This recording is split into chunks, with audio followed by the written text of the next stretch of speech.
Dios les bendiga, buenos días hermanos, qué alegría poder estar en la casa del Señor, amén. ¿Están contentos de estar en la casa del Señor? Amén. ¿O están tristes porque no pueden estar en su cama a esta hora o desayunando? ¿Está triste por eso? No, ¿verdad? Estamos en el mejor lugar de Cabo San Lucas. ¿Cuánto creen esta palabra?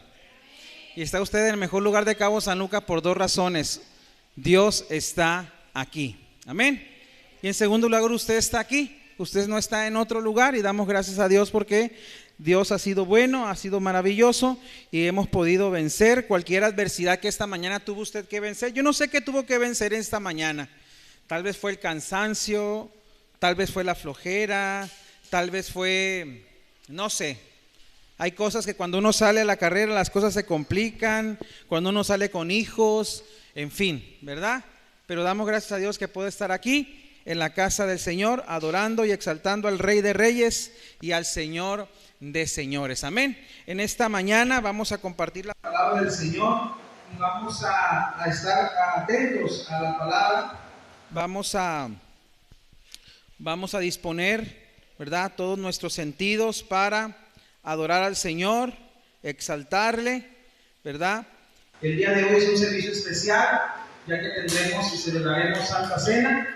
Así es que yo le voy a pedir por favor en esta hora pues que estemos atentos a la palabra y que podamos hacer de este tiempo un tiempo edificante, un tiempo espiritual de edificación para la iglesia, para el cuerpo de Cristo. ¿Quiénes formamos el cuerpo de Cristo? Pues todos los que estamos aquí, los que hemos creído en el Señor Jesús. ¿Cuántos han creído en el Señor Jesús como su único y suficiente Salvador? Amén. Tú eres parte de la iglesia, tú eres parte del cuerpo de Cristo, así es que en esta hora vamos a disponer todo nuestro corazón para escuchar la palabra del Señor. ¿Qué le parece si vamos a la escritura, por favor, en el libro de Mateo, capítulo 26, versículos del 26 al 28, y nos ponemos de pie para dar lectura a la palabra del Señor en esta mañana? Mateo 26, del 26 al 28, por favor. De igual manera, Gadiel nos va a ayudar con la proyección. Yo le pido por favor que nos pongamos de pie para dar lectura a la palabra del Señor, al consejo de la palabra que Dios ha preparado para nosotros en esta mañana. ¿Estamos ahí, hermanos? ¿Listos? ¿Preparados?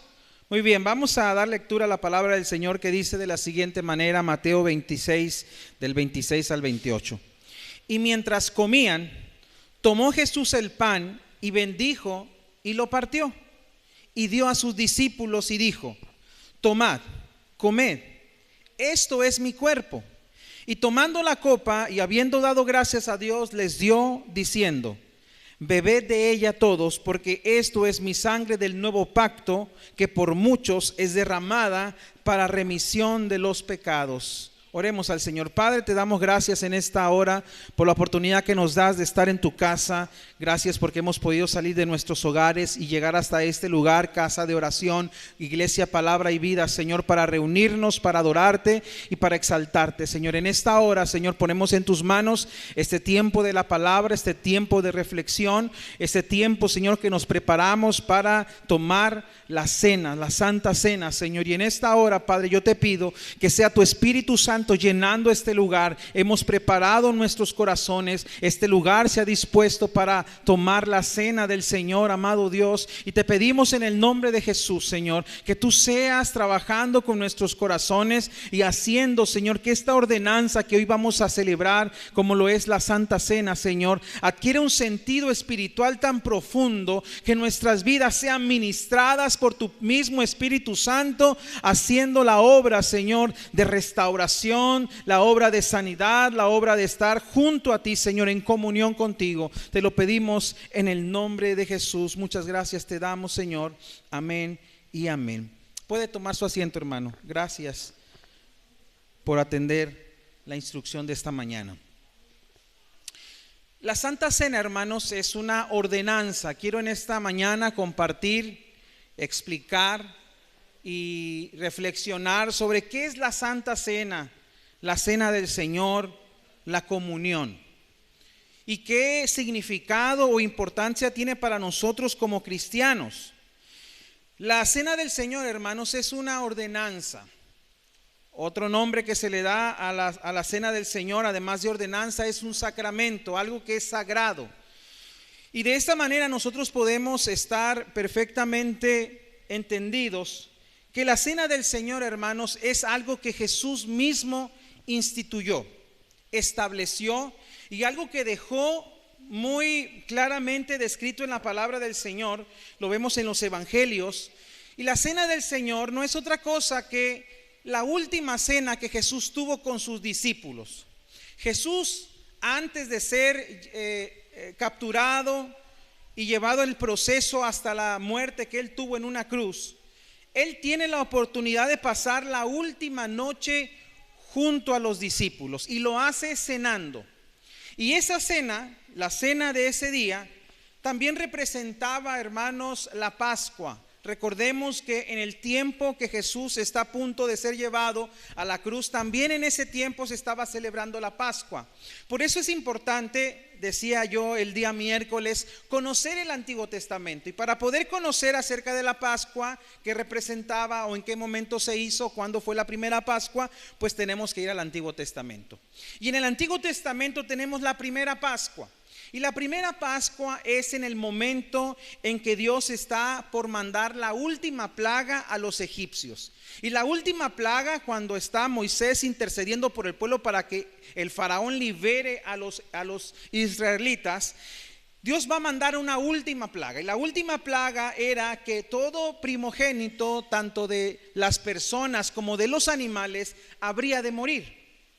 El ángel de la muerte, dice la palabra, correría por esa ciudad, y entonces morirían todos los primogénitos de los hijos, tanto de los egipcios y los animales también. Pero los israelitas deberían de hacer algo específico para poder librar esa plaga.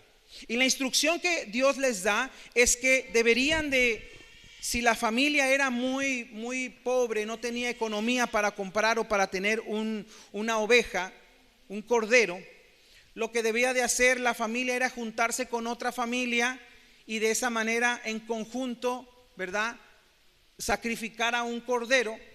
Y la sangre del cordero, de ese animalito que iban a sacrificar, iban a pintar los marcos, los dinteles de las puertas de los israelitas. Y también les dio la instrucción Dios de que deberían de comer pan, y ese pan era un pan sin levadura. La razón por la cual es un pan sin levadura es que el pan, la harina, para que pueda leudar la masa, pueda crecer, necesita tiempo. Sin embargo, los israelitas no tienen ese tiempo, porque Dios esa noche misma, ¿verdad?, después de padecer esta última plaga, el faraón va a dejar libre a los israelitas, y al día siguiente, después de esta plaga, los israelitas habrían de irse, ¿verdad?, de Egipto.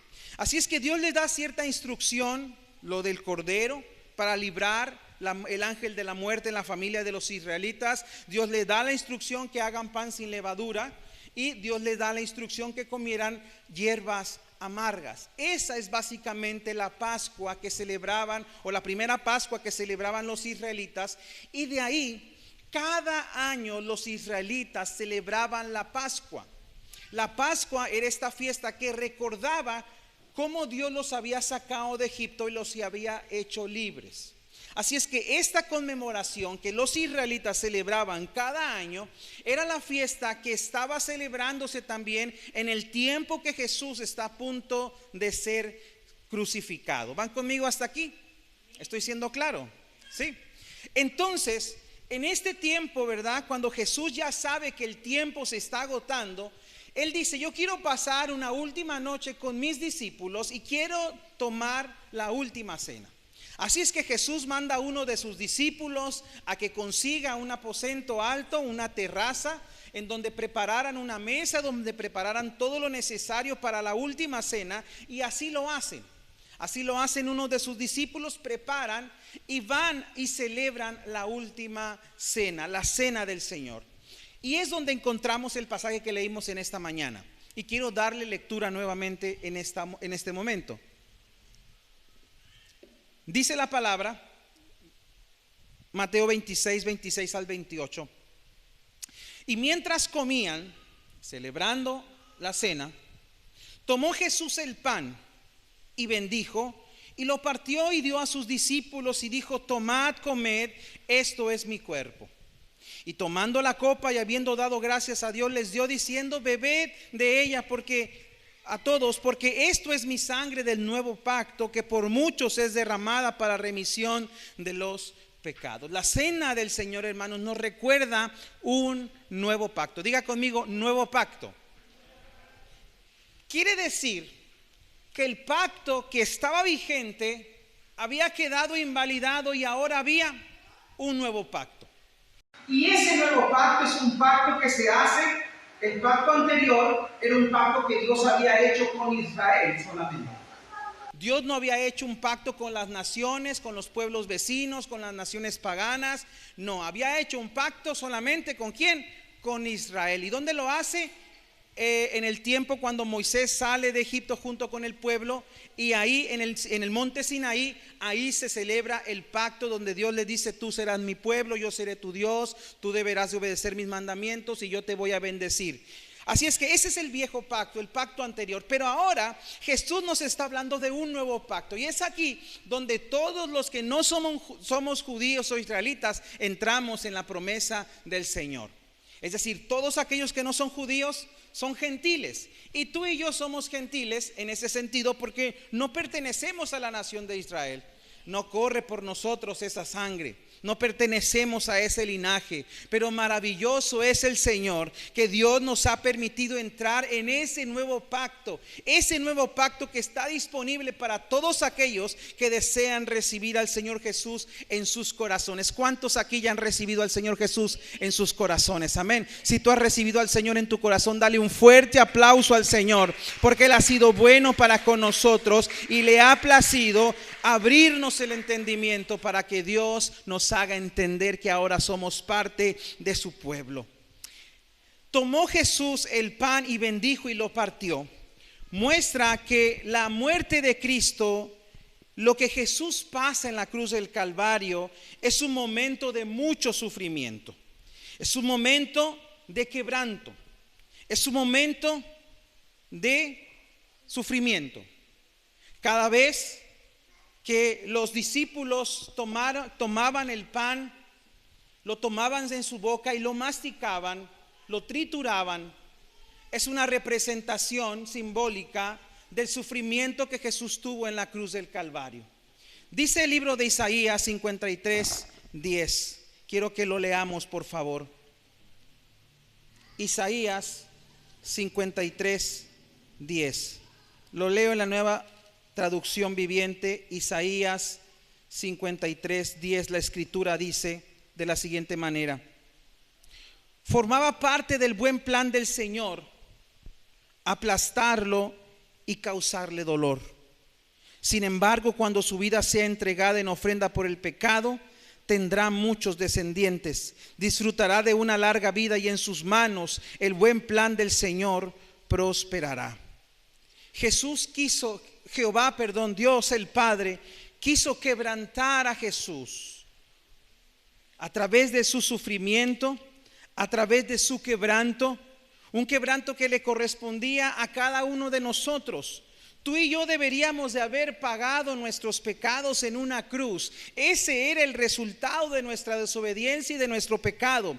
Pero Dios le plació tomar a Jesús de Nazaret, el Hijo de Dios, el unigénito, para que en su sacrificio Él, que llevara todos nuestros delitos, todos nuestros pecados, todos nuestros errores, todos nuestros fracasos, todos nuestros desaciertos y todas nuestras enfermedades en esa cruz, Dios las llevó. Cada vez que Jesús estaba en esa cruz sufriendo por ti y por mí. Es lo que Jesús hizo en esa cruz. Él tomó nuestro lugar. Tomó el lugar que nos correspondía como transgresores de la ley, como pecadores. Pero Jesús tomó nuestro lugar. Así que cuando Cristo Jesús fue quebrantado en esa cruz, mi hermano, cuando Jesús, ¿verdad?, estaba siendo molido en esa cruz, literalmente, Él desprendía una fragancia dulce delante de la presencia del Señor. El cuerpo crucificado, dice la escritura, que el cuerpo de nuestro Señor Jesús quedó sin forma. Quedó completamente deformado, quedó completamente molido. Era una sola herida, había sido desfigurado su rostro, su cuerpo estaba lleno de heridas por el Vía Crucis que estaba llevando Jesús en esos días, hasta el punto que las fuerzas de él se le acabaron cuando iba cargando su propia cruz rumbo al Calvario, y tuvo que entrar a alguien a ayudarle. Su cuerpo fue desfigurado, su cuerpo fue destruido, su cuerpo fue completamente lastimado por nuestros pecados, por nuestros desaciertos. Pero ahí, en ese momento en que Jesús va caminando a la cruz, es colocado en esa cruz y es clavado por grandes clavos en sus manos y en sus pies, en ese quebrantamiento que nuestro Señor Jesús tuvo, ahí Jesús estaba pensando en ti. Estaba pensando en tu sufrimiento. Estaba pensando en las veces que llorarías por las heridas de la vida, por las heridas que las personas nos ocasionan. Pero el sacrificio de nuestro Señor Jesús llenó el cielo y la tierra con un perfume, con un aroma agradable, porque era una ofrenda aceptada delante del Señor. Ahora podemos preguntarnos, ¿por qué Jesús tiene que sufrir? ¿Cuál es la causa del sufrimiento de Cristo en la cruz? La palabra del Señor nos habla, ¿verdad?, que su sufrimiento tiene una doble intención o un doble énfasis. En primer lugar, él fue traspasado como un dardo, dice la palabra. Él fue profanado, su cuerpo fue lastimado. Dice Isaías 53:5 que él fue herido por nuestras transgresiones. Él fue herido por nuestros pecados, hermanos. Y en ese sufrimiento que Jesús está teniendo, él está pagando nuestros pecados. Él está sufriendo nuestros desaciertos. Así es que además el sacrificio de Jesús en la cruz era una muerte muy vergonzosa. Era una muerte muy penosa. Era la peor forma de morir. La muerte más vergonzosa era ser crucificado en un madero, en una cruz. Y era la forma en la cual los romanos, ¿verdad?, querían hacer visibles que aquel que hacía cosas incorrectas, ese iba a ser el fin. La diferencia con nuestro Señor Jesucristo es que en él no hubo pecado, en él no hubo error, en él no hubo delito. El pueblo de Israel, la nación de Israel, pidió que Jesús fuese crucificado, porque no entendieron que quien estaba enfrente de ellos era el Mesías, era el anunciado por los profetas. Así es que el sufrimiento de Jesús tiene el propósito de darnos redención, darnos vida eterna, darnos la posibilidad de vivir una vida abundante. ¿Cuántos dan gloria a Dios por ello? Ahora ya no hay una condenación sobre tu vida, mi hermano. Ahora Jesús nos ha justificado, nos ha declarado justos, aunque por nuestros propios actos ninguno de nosotros es justo. Ninguno de nosotros. Y si uno ve las cosas desde esta manera, hermanos, uno debe de entender que para las demás personas que tienen errores, lo único que nosotros debemos de manifestar hacia ellos es amor y misericordia y bondad. Porque nosotros no somos justos ni somos salvos por algo bueno que hayamos hecho nosotros. No nos hemos ganado el favor de Dios para ser perdonados. No nos hemos ganado el favor para ser hijos de Dios, adoptados por Él en su familia. No hemos hecho nada que nos haga capaces de acceder a la gracia y a la salvación que Dios nos ha dado, porque su salvación, su justificación, el que nos haya hecho justos, el que nos declare justos el Señor, es solo por su gracia, solo por su misericordia. No hay algo que yo pueda hacer para ganarme el favor de Dios. No lo hay. Solo es por su gracia. Así es que si yo entiendo que mi condición es de ser un pecador justificado, un pecador que ha sido justificado, un pecador que ha sido perdonado por su gracia, no me da a mí ninguna autoridad para juzgar a los que están a mi alrededor, que están todavía en sus delitos y en sus pecados. Yo no tengo esa autoridad. Yo no tengo ese poder, yo no tengo esa potestad. Porque Jesús mismo en su ministerio aquí en la tierra, lo que Jesús mostró para las personas que estaban en pecado fue misericordia. ¿Para quién sí Jesús lo condena o los juzgó de alguna manera, como podemos decirlo? Él criticó, Jesús regañó, Jesús condenó a los maestros y a los sacerdotes de la época que se suponían que debían de hacer las cosas que la ley había dejado el Padre a través de Moisés. A ellos sí los critica, a ellos sí los enjuicia, a ellos sí les dice que son personas que ponen cargas en las demás que ni ellos mismos pueden llevar. Para aquellos que se suponía que deben de hacer lo bueno. Pero Jesús, para aquellos que son pecadores, para aquellas mujeres y hombres que son pecadores, lo que tiene solamente el Señor es misericordia. Es misericordia. Por eso es lo que nosotros debemos demostrar para las demás personas, misericordia.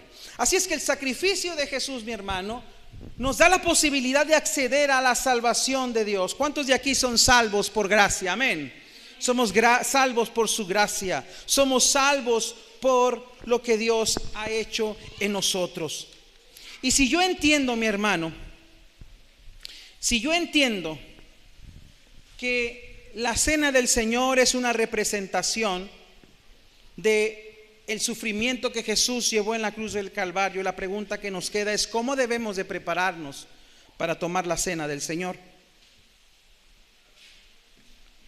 Lo primero que debemos hacer para tomar la cena del Señor es que debemos de venir ante Él con un corazón que nos autoexaminemos, examinemos nuestra vida. Dice 1 Corintios 11:28, por tanto, examínese cada uno a sí mismo. No es suficiente, hermanos, que otros piensen que estemos listos.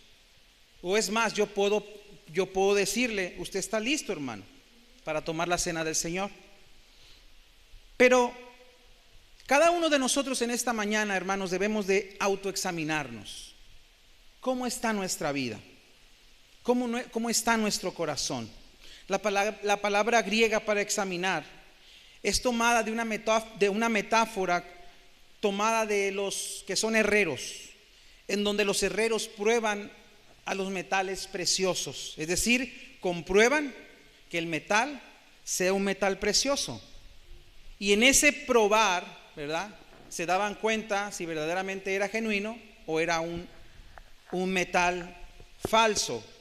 Así que antes de venir a tomar la cena del Señor en esta mañana, hermanos, yo les digo que examinemos nuestro corazón. Examina tu corazón. ¿Cómo estás delante del Señor? ¿Cómo estás con los tuyos? ¿Cómo está tu corazón?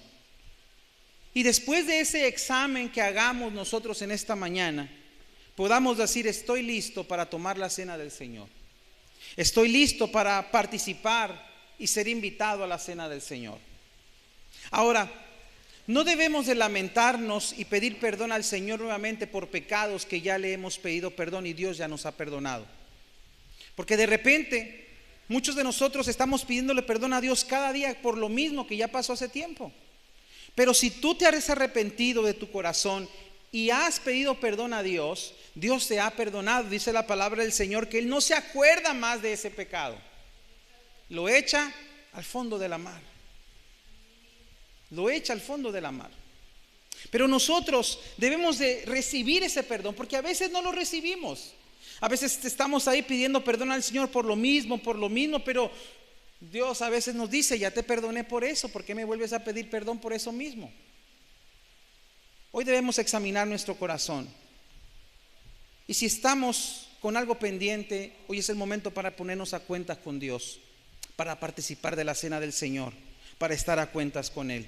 Es un examen a veces difícil porque nos lleva a reconocer nuestros errores delante del Señor.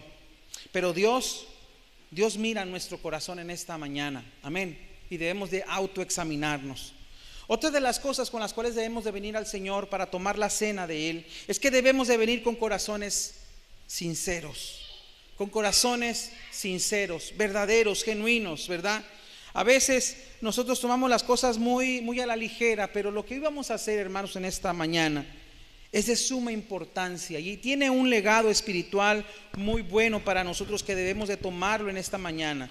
Debemos de venir ante el Señor entonces con un corazón sincero, es decir, un corazón verdadero, transparente, que podamos decirle al Señor: Señor, aquí estoy delante de ti. Y es más, hermanos, Dios conoce nuestra condición, Dios conoce nuestro corazón.